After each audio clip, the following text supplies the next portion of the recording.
Previously on Squatchspot.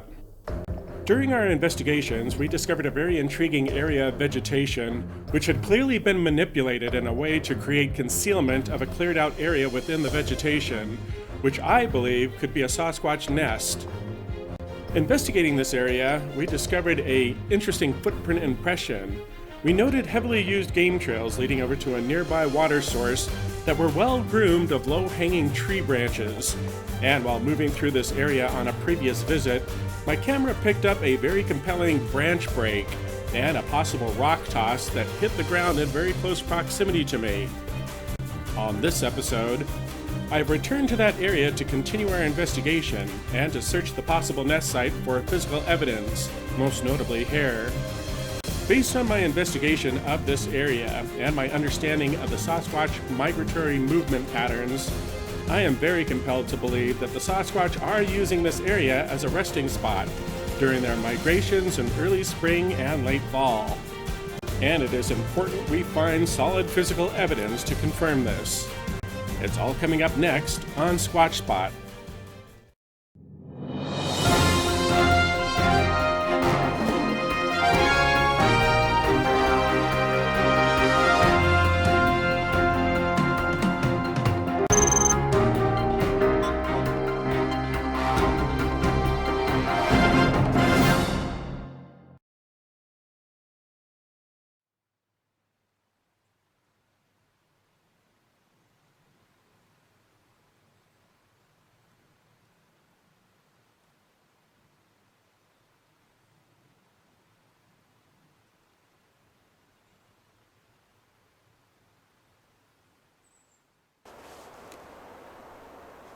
Hello and welcome to Squatchspot. I'm Darrin Smith, and I hope that all of you are staying safe and that you and your loved ones are well.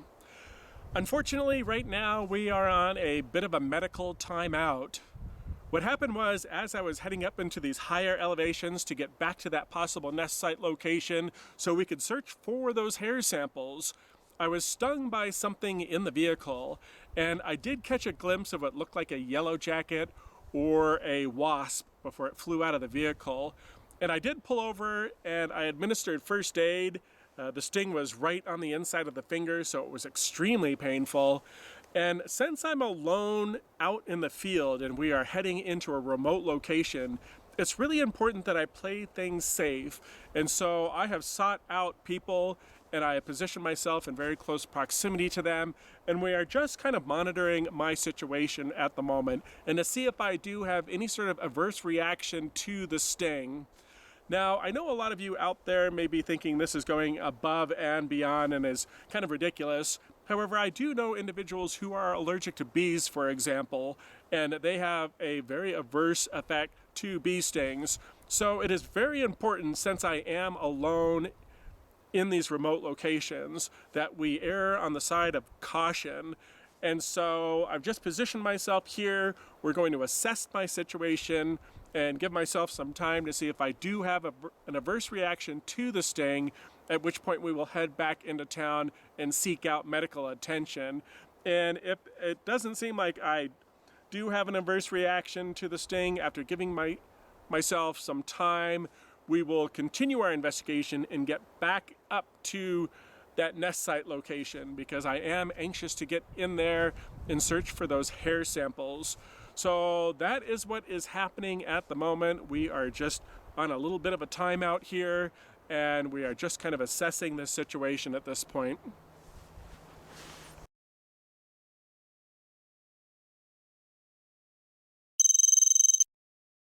The location we've come to investigate is an area I've been monitoring for quite a while. It is a location that has a number of very intriguing environmental nuances I believe are very enticing for the Sasquatch, and the location matches up very nicely with other encounter locations in the area, as well as the Sasquatch's seasonal migration movement patterns. During our investigation of this area, my camera picked up some very compelling audio recordings of a possible branch break and rock toss.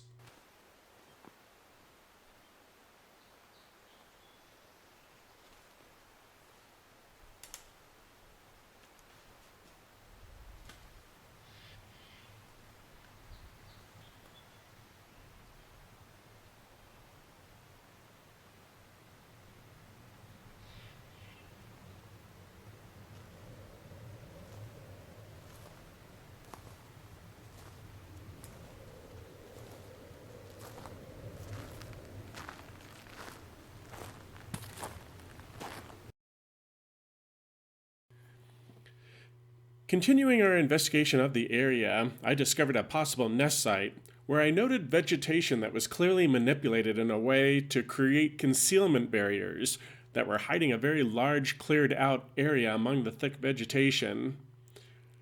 I discovered an intriguing footprint impression leading away from the possible nest site, and I discovered numerous heavily used game trails in the area that were cleared of low-hanging branches, an environmental anomaly many researchers believe may be attributed to Sasquatch phenomenon.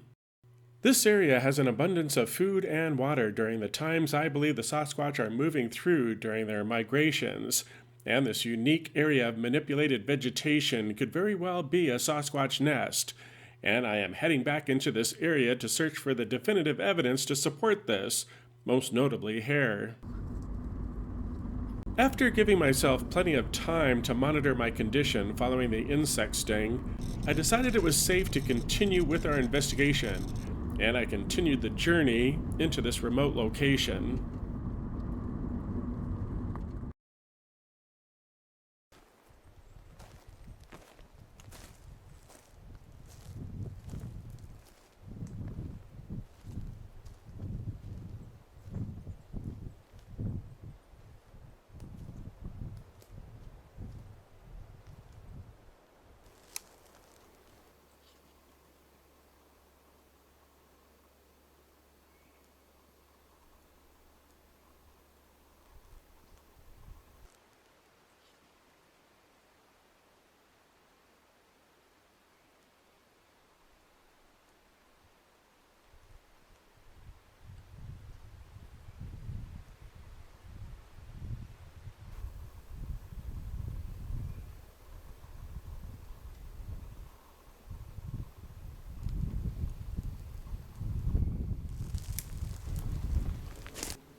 Okay, so we have returned to that nest site location, and again, just moving around the environment and observing, I really do think that this looks like a Sasquatch nest or resting area.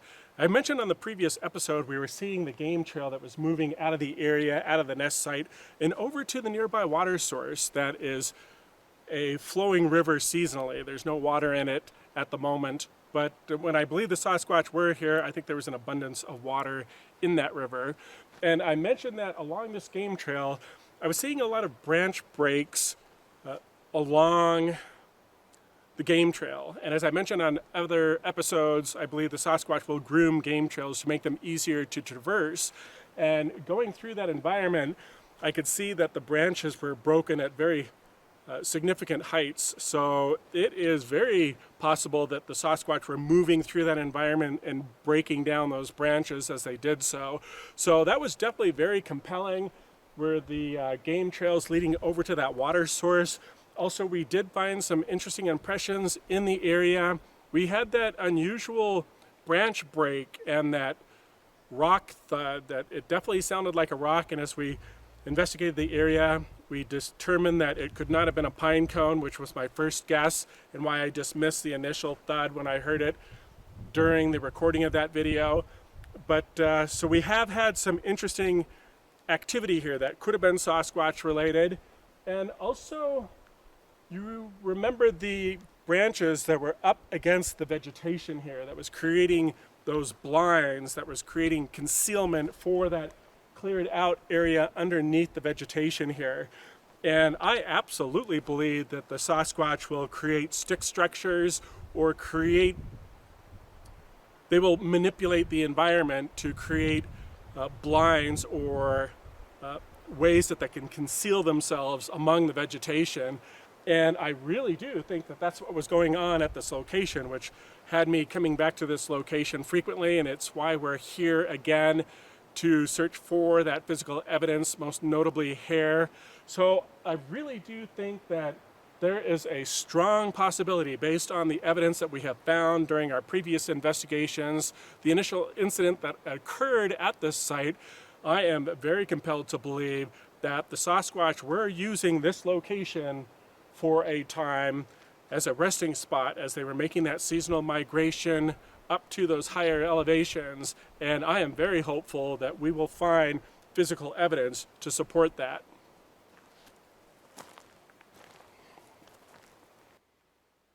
I got to work promptly after arriving at the location. This sort of evidence search takes an incredible amount of time and effort, so you definitely want to give yourself plenty of time to conduct a thorough search. Besides a clean work surface, here are a few other tools that are very helpful with this painstaking work. You'll want to be wearing a mask and disposable gloves to prevent contaminating your samples.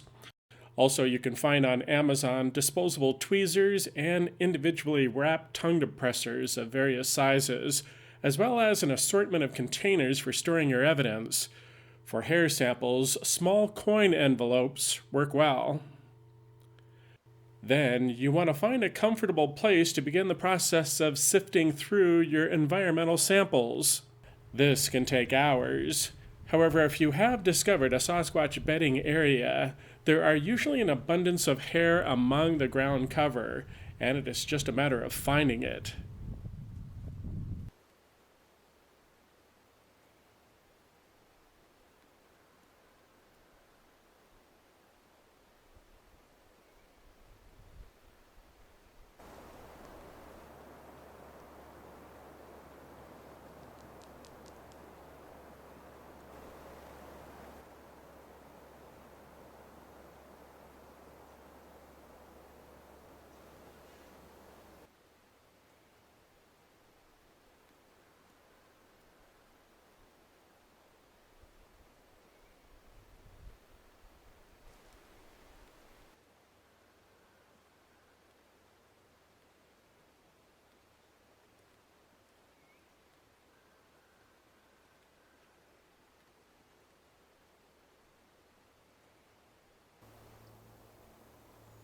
I continued sifting through numerous environmental samples with no luck, so I decided to take a break and continue my investigation of the area.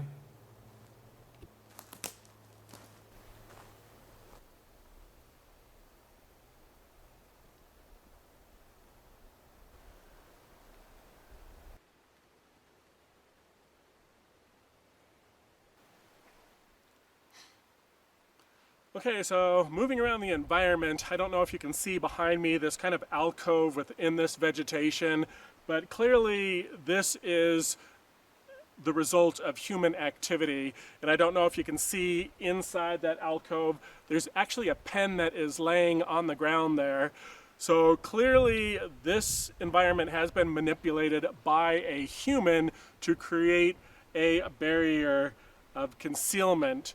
And this is absolutely something that hunters do, and I think in this particular occasion, it was a bow hunter. So now we can absolutely see that hunters are using this environment. They are creating concealment barriers for which to hide in and wait for the animals that are moving through the environment.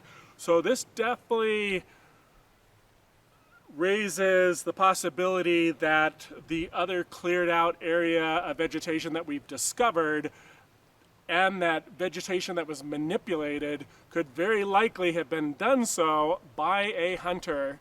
However, I still think that it is an environment that we have to continue to investigate based on all the evidence we've accumulated up to this point.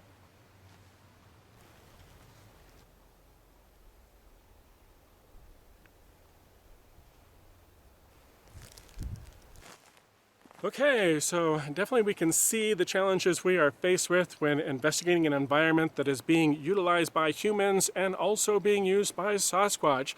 Sometimes it can be very difficult to differentiate between the two when you're discovering physical evidence in the area.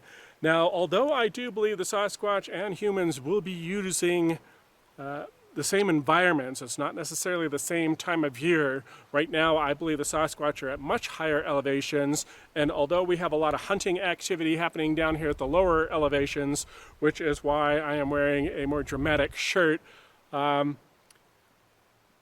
don't necessarily think that we just write off any sort of physical evidence that we have discovered that has raised some intrigue that it may be Sasquatch related, meaning we have seen evidence of humans manipulating the environment here to create those concealing barriers that they utilize while they are hunting, and it is clear that the vegetation we discovered was also manipulated in a similar fashion, with branches that were placed among that vegetation to create that concealment underneath. So I am very confident to believe that that environment was specifically designed to create concealment. Was it a Sasquatch that was creating that concealment, or was it a hunter? The only way that we can differentiate between the two is if we find concrete physical evidence, which would be hair samples. So I definitely think that it is a good thing that we are investigating this environment, because clearly, based on the evidence we have discovered up to this point, meaning the incident that occurred when I was up here during what I would consider peak Sasquatch season as they were moving through this environment, there was that incident that I am very compelled to believe was Sasquatch related. And when we came back to investigate the area, we did discover some interesting impressions in the area, and that manipulation of that vegetation was much more pronounced, and that was not during hunting season. So we definitely have to investigate the environment. But you can see now what we are faced with when investigating environments where you have the weekend warriors and you have the tourists moving into the environment. You have people manipulating the environment to create concealment barriers and so on. You can see how difficult it can be for us to really be able to place the Sasquatch stamp on any sort of physical evidence that we do discover. So it's really imperative that we find the hair samples, that we find the concrete evidence that we are searching for, because that is going to be the only way that we can really build a strong case that would support that it was Sasquatch activity and not the result of human activity.